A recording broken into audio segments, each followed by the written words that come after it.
995.com, 9:06 our time today, the 8th of January of 2026. A lot of stuff going on in the weather today. It's going to be nice and 68, maybe a little sun peeking through. And it's a little foggy out there still. Tomorrow, a whole bunch of rain. Whole bunch of rain. It's going to start relatively early in the day, and then it will become severe by afternoon and into the evening hours, and then should taper off and end by Saturday morning, maybe even before the sun comes up. Sunday, we're talking about some gusty winds and a high of only 47 degrees. 47. You heard me. 47. Yikes. A little chilly. But you know, we've been spoiled. We have been. Spoiled with 70-degree temperatures. Come on. It's amazing how nice it has been of late. True story. So anyway, that's what's going on weather-wise. We'll keep you apprised of that as the day continues to unfold and the week. Anthony and Company Jewelers at 2080 Valleydale Road next to Ragtime Cafe, the place that you can count on to treat you right every step of the way when it comes to purchasing a ring, a pendant, a diamond of any kind. The huge selection is just right for what you're looking for Valentine's Day. That I can tell you. The huge selection is just right for what you're looking for that little money that you may have picked up over Christmas time, and you're thinking, oh, yeah, I could go get myself a little something or something for my significant other. They can also specially design something for you for a Valentine's Day, but you're going to have to get in there now. Don't wait until the last minute and go in, pop in and go like, hey, fix this for me.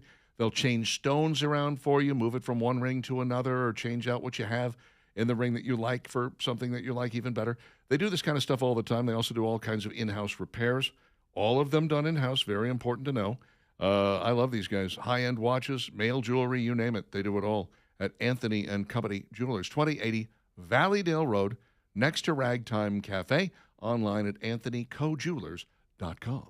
It's Steve's turn. So think about this. For all intents and purposes, it's been 10 years since the debut of the Netflix show Stranger Things. It just came to an end with a movie-length series finale that dropped officially on New Year's Eve. So why am I doing a post-mortem a week later? Spoiler alerts. Most of you who wanted to see it probably already have, and if you haven't and are wanting to, I'm going to warn you, I'm going to give a couple of spoilers here. When we were introduced to the series a decade ago, first season came out in 2016, really the only person that we knew in the cast was Winona Ryder. Since then, David Harbour's made himself quite the star with turns, for example, in the Marvel Cinematic Universe, and of course the Santa and one of our favorite Christmas favorites, Violent Night, which, if you listened to this segment yesterday, you know he's revisiting that role in a December release this year.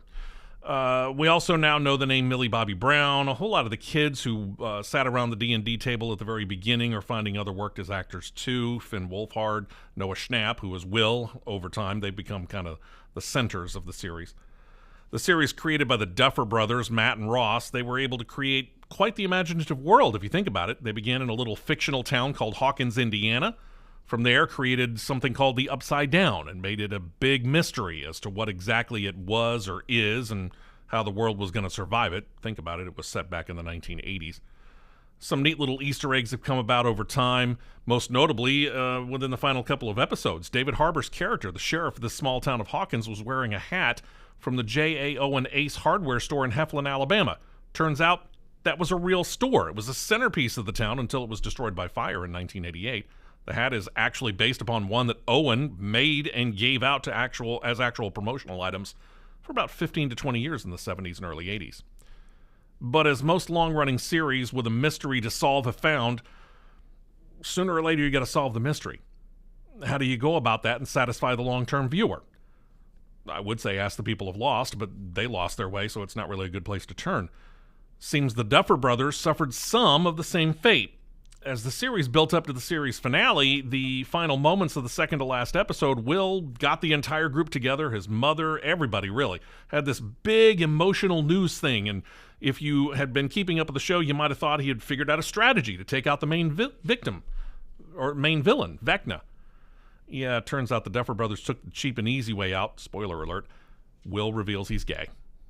Sorry, that's just a cheap trope. It didn't further the plot at all. It cheapened the series a bit for me. But I went ahead and sat through the 2-hour finale yesterday afternoon just to kind of see what would happen. So here's the thing. Before I give my final verdict, some of the best series finales ever are considered to be Newhart, MASH, Cheers, Friends, Mad Men, among others. On the flip side, there are the worst, like Lost, How I Met Your Mother. The original Quantum Leap suffered by NBC canceling it after the season finale had aired and caused a quick card to try to explain things. Didn't really work. The rebooted Battlestar Galactica, Game of Thrones, they're all known. There's the mixed review kind of endings. You either loved or hated it. Sopranos, for example. I think Stranger Things is going to end up like that. It's not amongst the worst, but it's far from amongst the best finales I've seen. And truth is, at 2 hours, the series finale is about 30 to 45 minutes too long, gets overly sentimental, even mushy, finally falls into really what's been the biggest criticism of the entire series. If you pay attention to things, you realize, yeah, I saw that coming. The series does fall into predictability, and that's exactly what this one did. Have you heard the rumors that there's some sort of Easter eggs that lead toward a 9th episode, like a surprise, it's not over episode? I don't know where they would go with it unless they were going to take the next generation of the kids playing D&D, because you have the storyline wrapped up with the main characters from the first round who have all started to disperse and go their own separate ways. I don't know. I haven't watched any of it. You're speaking gibberish in my mind. Well, you know, but I just heard the rumor that they were like, oh, there's actually another episode coming up, because a lot of this took place in some sort of dream state or something. Or oh I God, don't know. if they do that, that's really cheapening the way out. I really don't know. I can say this. J.K. Rowling, for all of her lightning rod activity over the course of the past several years, got it right. I would agree. She, when she wrote the first book, she sat down and figured out how she wanted the series to end. And she wrote that, and she put it in an envelope and said, this is where we're going, and then drove the story in that direction. I feel like Lost didn't do that. My guess would be Stranger Things didn't do that. Not well, no. I feel like there's a lot of stories out there that they just kind of kept wandering and wandering and wandering, and then they went like, well, here's how we're going to end it. We'll figure this out. Which is What a bad idea. Yeah, it's a terrible idea. Yeah. Yeah. Now, I mean, you could say that even though you did that, it doesn't work out, because How I Met Your Mother did that. They had to film all of those scenes with the kids in the first season. Yeah. Because obviously the kids grew up. So they had to film everything in the first season with the kids. So they had one of two endings that they were definitely going to go with. And I think they picked the wrong one, to be honest with you. The other one was where Mom was alive and she came into the room and they all, hung out, whatever. I think, truth be told, that would have been better. I agree. I think they really screwed up. I was quite upset with the way that show ended. But, yeah, I think you almost, if you don't have an end point in mind that you're driving toward, then you've already screwed things up. And you saw that with Lost. You saw it with Heroes. You saw it with a lot of these shows. Yeah. If you're going, here's the thing: if you're going to create a show that has a big mystery wrapped around it, know where you're going to end. Yeah. Because if you don't, you're done. At that point in time, you're just starting to scramble, trying to figure out, okay, how do we wrap this up? Yeah. There have been a couple of shows like that, and I can't name them off the top of my head, but a couple of shows like that where they came up with, and here's the answer. And true viewers, people who'd really been addicted to it, were going back and going like, well, it can't be that, because You in started out season this. 2, episode 6, you said this, and in season 4, episode 9, you did this other thing. You got to give your I think viewers a you're little like- more credit. Exactly. But they had to rush to the ending, and Right. it's sad, but it's true. And Stranger Things falls into it. I agree with you. Quantum Leap was a very distressing ending as well. Interestingly, I wasn't into the show when it was first on, but when they put it on the Sci-Fi Channel and they were doing reruns on it, I became addicted to that show. Yeah. I was watching Scott Bakula on a nightly basis, and as it built its way toward the grand finale, I was just like, oh boy, here it comes. That was a huge letdown. Yeah. And again, it's all because NBC canceled it after they had already filmed the season finale, so they had to figure out how to be able to wrap it up, and that was the best they could come up with. Just put a title card on it. So sad. 9:14 with Dixon Inviting. There's Steve Stern. ProLift Garage Doors wants to sell you a garage door. You go, wait a minute. Why do I need a garage door? People replace their front doors and their back doors all the time. When I was a kid, I think we went through 2 front doors and 3 screen doors on the Dixon Mansion. Never replaced the garage door even once. Probably should have. The wood was rotten. The glass was broken. It was in rough shape. Nowadays, most garage doors tend to be made out of metal. They're all dented and dinged and beat up, and nobody thinks about ever replacing one or doing something different with that garage door, like putting in carriage house style doors or something of that nature. You could change the look and feel of your home completely simply by putting a different color or a different style of garage door on your home, or two, if you have, like me, two different bays. It's not going to cost as much as you think. They do offer 12 months same as cash, which is nice, and they have something that's going to fit every single garage door opening. Find out more at proliftdoors.com, proliftdoors.com, and you can kind of take a look at the selection that's there, and then you can call them up, 286-9727, and say, come on out, boys, it's time to measure. I think I'm going to get myself a new garage door. 286-9727, proliftdoors.com, ProLift Garage Doors.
9:21, Dixon and Vining, Talk 99.5, talk995.com. Still some fog at this hour? It's still Would that be foggy happening? out there, at least up on Red Mountain. All righty then. Maybe further down, we're looking a little better, but A little sun expected later in the day with a high of 68. Yesterday was kind of nice yeah, not Enjoyed bad. that, Yeah, the yeah. afternoon was good. until a big dog ruined it for you. Phew, scared me for a moment. Frightening. Very, very frightening. Oof. Yeah. Well, just glad it didn't lead into something else. You never know what can happen Like there. Thunderbolt and Lightning. Yeah, Exactly. a little like that. Yeah. Here's the other thing. A lot of rain coming, folks. A lot of things can happen when we have 2 to 3 inches of rain. A lot can happen when you got winds of 30 miles per hour, which will happen on Sunday potentially. That's why you need somebody like Daniel from Noble Contractors on your side. Because what can happen in that wind and with all that rain is maybe some limbs coming down. Oh, no, here comes the limb on the side of your house. It's pulled down the gutter. Oh, okay. So who do you call? Daniel at Noble Contractors, because he can do the repairs. He can do new gutters up on your house. If you have some rotten rafter tails, maybe you need repair on the fascia or soffits, he can do all of that, get the gutters back up, and go on your merry way. What a great guy, a veteran of the military. You will love him and his crew. They do a great job. And here's the thing. A lot of you have discovered that when you get a free estimate from Noble Contractors on those gutters, you're going to get them for a lot less than some of these other big companies that are advertising that you've seen. You're like, how much for the new gutters and the gutter covers? See for yourself. If it is time for new gutters, go ahead and get some free estimates. Then call Noble Contractors and say to Daniel, I'd like you to come over and give me a free estimate. He is happy to do that all day long. He'll tell you about the gutter covers and what they can do with the downspouts, fixing any issues that there are. Just a great business when it comes to gutters. Put it in your phone just in case. You never know after this storm, you may be calling him. 422-3034, 205-422-3034. Find him on Facebook, Noble Contractors, or online at noblecontractorsala.com. Here's how you know a joke is hackneyed and not too strong. When all three of the major late night hosts come up with the same joke, you can say, "Oh, that was just kind of an obvious joke." Then that you should work harder. That you should be better at it than this. All three, Kimmel, Colbert, and Fallon, are pushing the conspiracy theory that Trump captured Maduro to distract from the Epstein files. Kenny, for the love, is that all you have? Yeah. That's not even really. Well, first off, when you take into consideration the fact that we've been pretty much working on this Maduro extraction for 8 months, you know? Do they have the same writer? Do all three of these guys? Yeah, have, I mean, here. it's all the same hackneyed garbage. Conan O'Brien the other night during a podcast said, these people are really letting Trump get inside their head and ruining their comedy. It's not funny.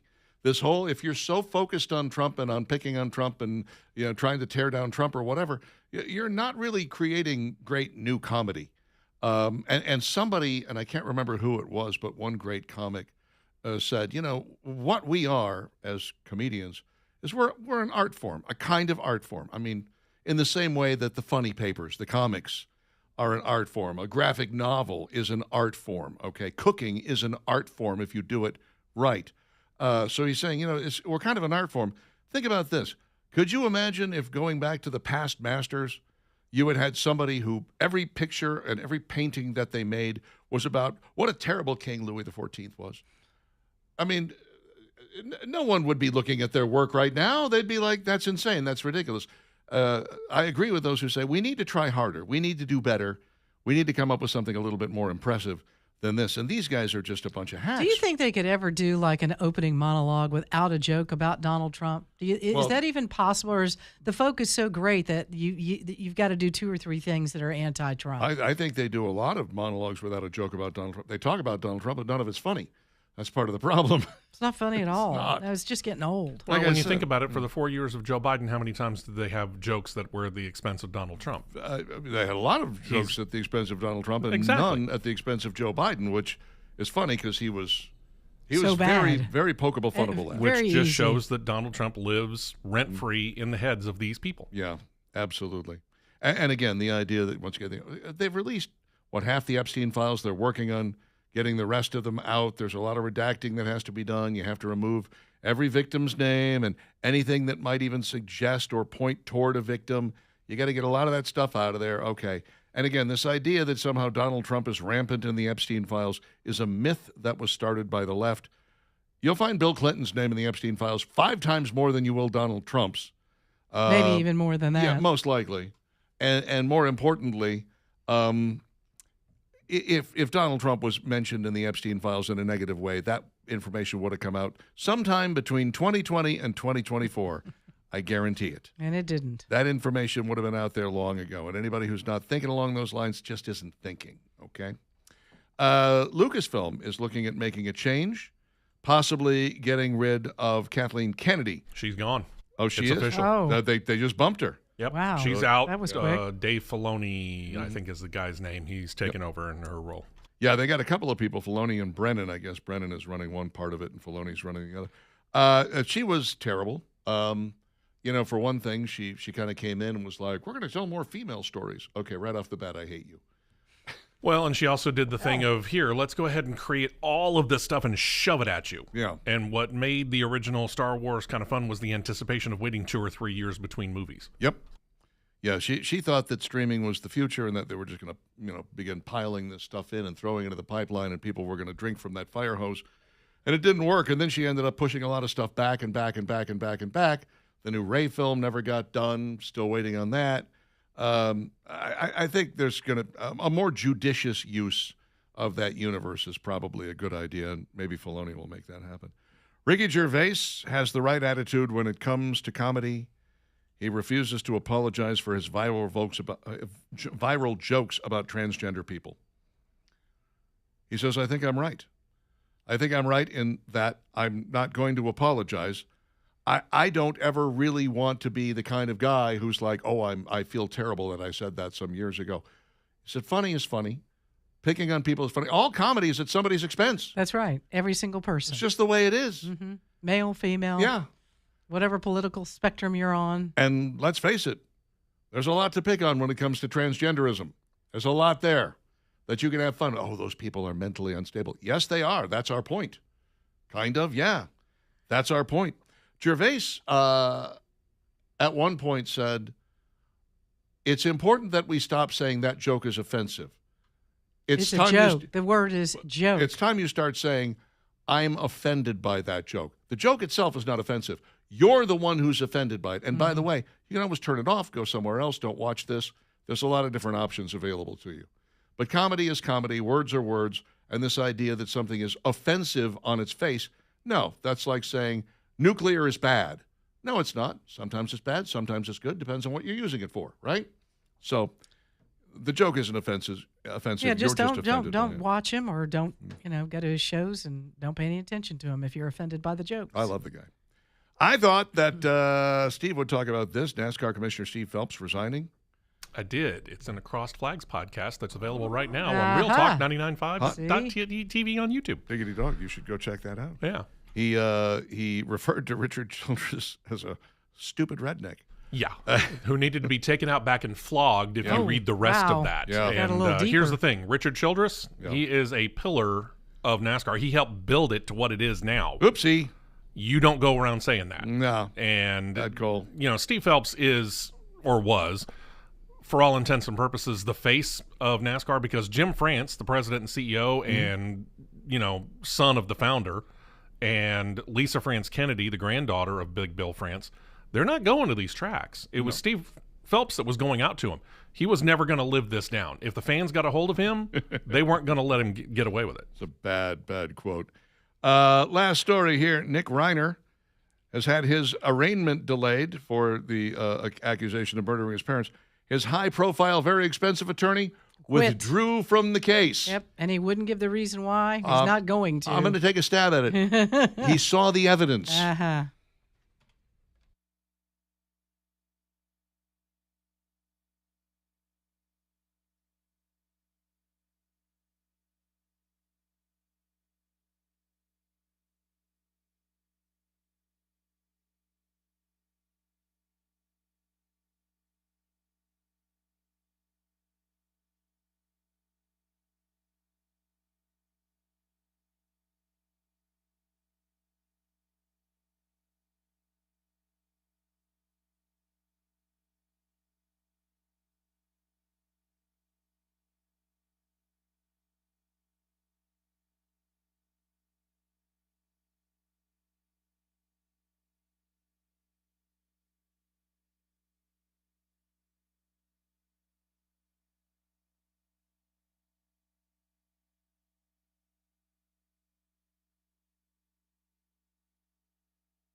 It's 9:36 with Dixon and Vining on Talk 99.5 and Talk995.com. Rain in the offing tomorrow. Anything you got to do outside, do it today. Today. Not just tomorrow rain, but some on Saturday morning, and then it's just going to be damp. And then Sunday we get windy and cold. So, yeah, cold being 47. I don't care for any of it. Nope, me neither. So enjoy today. That's right. Today, look, time is currency. That's what it really comes down to, is time is currency. How much of your own time do you feel like wasting? And when you have ED or low T and you're not enjoying life to its fullest, then you are really wasting a lot of your currency, your time. You really need to try to get that taken care of sooner rather than later. And the Alabama Men's Clinic is in the business of fixing both of those things, plus hair loss and weight loss. $99 initial consultation will get you a good number as to what your testosterone level is. And then if it's low, and I assume that if you have all the symptoms, it is, then they'll talk to you about how you can get that number up to where it needs to be. Variety of options available both for low T and ED, which is important. Having options is always important. What doesn't work for some might work very well for others. AlabamaMen'sClinic.com is where you can go ahead and register, make yourself an appointment, 5987000, their telephone number, AlabamaMen'sClinic.com. 30 seconds to get yourself an appointment, and you can begin improving your life almost immediately. Girl Scout cookie season kicked off day before yesterday. Yeah, everybody signed up to get your cookies? No. No? No. Going to Walmart? I don't even Outside know of Walmart? anybody. I have to admit, I don't even know anybody that's got a Girl Scout daughter. No, me neither anymore. Those days are gone, huh? Usually, when I find out that they are somewhere, I will make a beeline for that place, and I'll drop about $30, you know? That's nice. Because they're now $5 a box. I know what you're So, doing. Yeah. It's those mints going to the freezer. Of course they do. Yeah. Got to have the thin mints in the freezer. Do you have any in there now? I do not. You're done. I'm done. Time to reload. I have some brownie bites in there. They did away with those. Those don't even exist anymore. No. Yeah. I love those cookies. I'm glad I bought a bunch of them a couple of years ago when they were around. But they do have a new one coming out. It is a cookie inspired by Rocky Road ice cream. Cookie Okay. inspired by rock and roll. What all is in Okay. it? Let's hear. Well, let's see. Chocolate, marshmallow, and toasted almond flavored cream. I'm going Thin Mint. I'm not against Thin Mints. I wouldn't be against trying one of these. Explore-mores, they're called. Explore-mores. Okay. Yeah. Go explore that rocky road. I'm willing to give it a try. I like the peanut butter patties. Do you? Love the do-si-dos. Do-si-do's really good. Tagalongs Samoas. are good. Samoas. Uh-huh. I like frozen Samoas. I can't eat the regular ones for some reason, but once they're frozen, that coconut works for me. It has to be frozen? I don't know why. Huh, I that's can't explain it to interesting. you. I hate them when they're not frozen, and I love them when they're frozen. Okay. Very strange. There's also that shortbread cookie, but that's just garbage. It is. It's Don't just waste your trash. time on that. Just throw it away. There's no point in it. You could use it in a pie. I feel like we got the good Thin Mints here. I don't know if you've seen them, but you know that there's another kind of Thin Mint that is made by a different company, because two different companies make the Girl Scout cookies. And I have been fortunate enough to only get the one kind of Thin Mint, the good Thin Mint, my whole life. Well, what's the real difference in the two? I don't know, The but I cookie look isn't at good? I look at the other one and I'm like, I don't want that. I don't like it. Oh. I don't like the way it Man, looks. you've really become a Girl Scout cookie snob. Absolutely.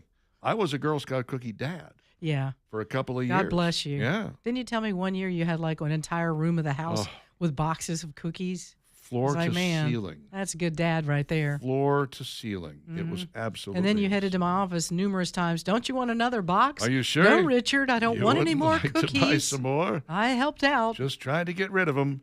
Here we go. You got any Thin Mints? I'll take those. Well, I don't know. Are they the good ones? That's the only. Were only they want the good ones. ones? We only want the good ones. There's also, by the way, s'mores, right? Mm-hmm. I guess no, they're gone now. No more s'mores? S'mores are gone, and Toastier also gone. No s'more. I wasn't that big a fan of the s'more. Hmm. I didn't really care for the Girl Scout cookie s'more. Again, I'm a snob. What can I say? I'm a big old cookie snob. That's all right. You know what you like. KFC has a new $5 menu item. Actually, they have a bunch of $5 menu items, but they're not, only one of them is new. The bowls. The bowls? Yeah, those are popular. While I was in Alaska, Stopped at a place, used the bathroom, grab a beer, and on the menu was poutine. I've never had poutine in my life before, and I was like, this is interesting. It's not really a Southern thing, is it? No, good No, Lord. No, it's it's a Canadian Canadian thing. thing. Yeah. I was like, we don't know no. about poutine. It's a Canadian thing. We didn't know about, was this cheese curds? Yeah. Cheese curds, not a thing here. French fries, cheese curds, and gravy poured over the top Yeah. of it. Just It all everything sounds that good. is terrible for you. And I ordered it, and I took a few bites, and I said, poutine is disgusting. Later, after I posted a picture of it online, people were like, that's not very good poutine. Good poutine has crispy fries. Those look really soggy and disgusting. Well, they were, yeah. The gravy was pretty good on its own. Anything's better but- with gravy, right? Yeah. Well, unfortunately, the whole thing is salty. Gravy is salty, cheese curds are salty, and fries were salty. And really, 4 or 5 bites was about all I could take of that. And so then I went ahead and finished the beer, which was good. Well, KFC has got a poutine-type bowl. It just doesn't even Type. sound good to me. Does it to you Type guys? bowl. Well, it's a bowl of fries smothered in nuggies, cheese, and rich gravy.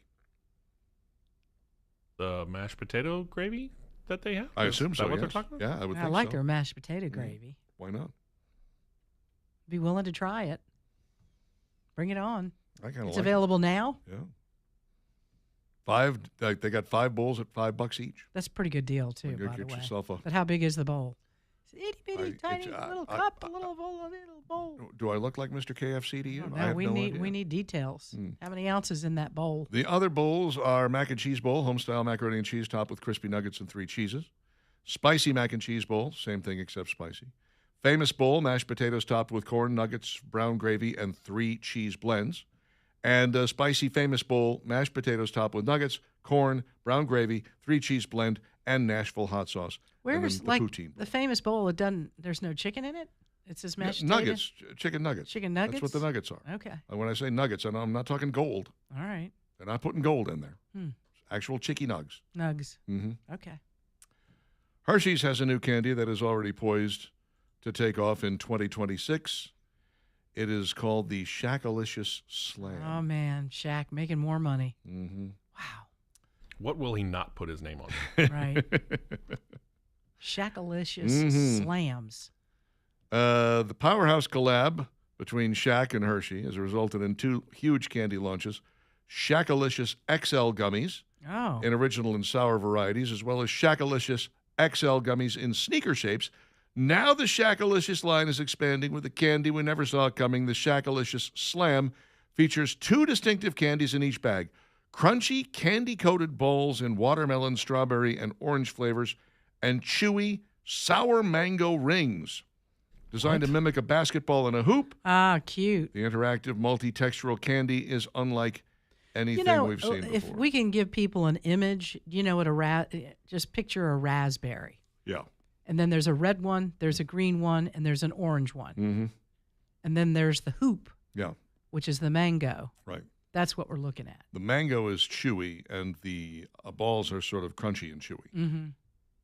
They're round with a little miniature. Little I generally balls don't on like them. gummy, so I have no I interest in I that like gummy, whatsoever. so I will go find a bag of these All right, you when let we us do know. our taste test in March. Yeah, March. Okay, February maybe.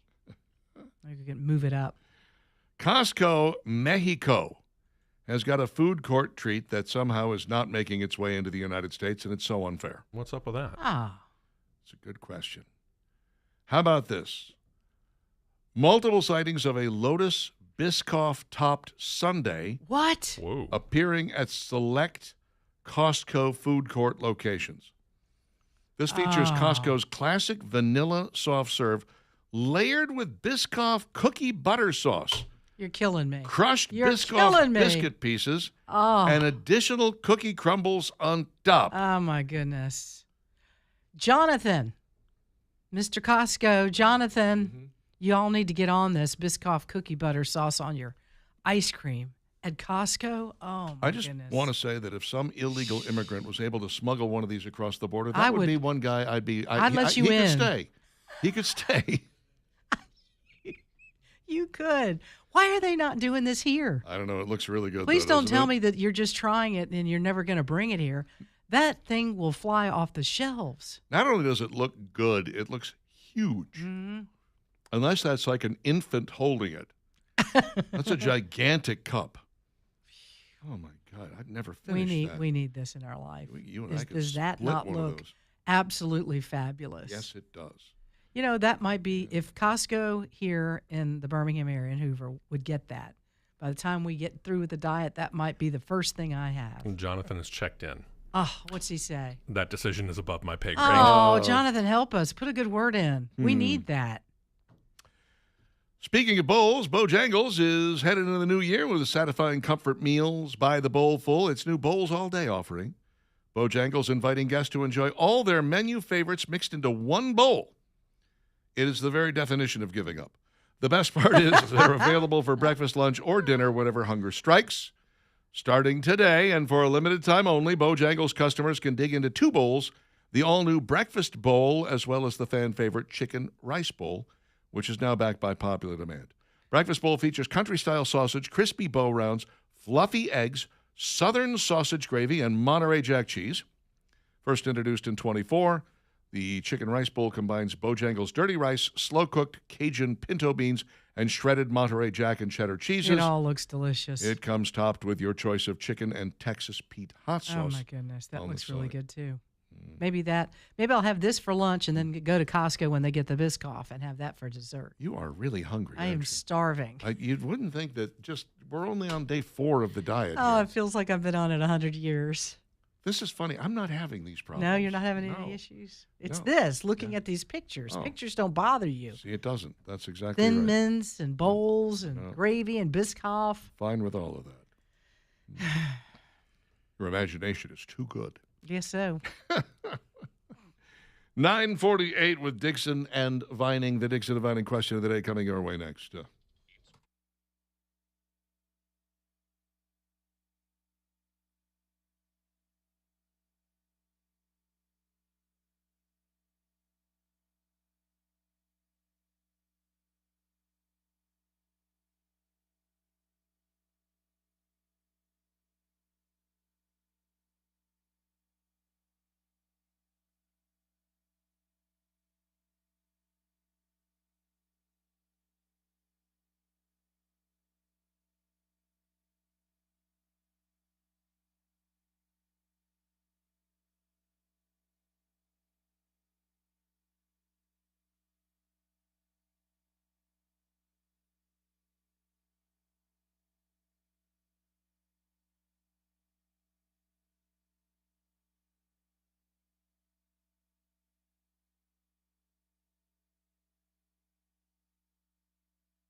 9:53.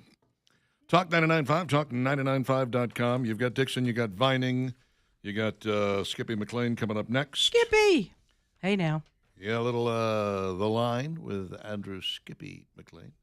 Followed by Leland Live, followed by Breaking Bread.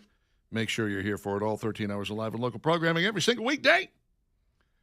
Mark drops the line and sends a picture of Diesel. The dog says he's a good boy.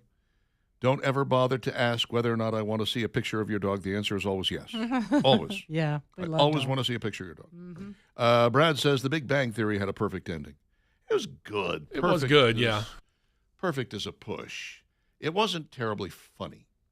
No, but I think it fit with what they had done, them gathering around, having food, which is what they always did. And, Yeah.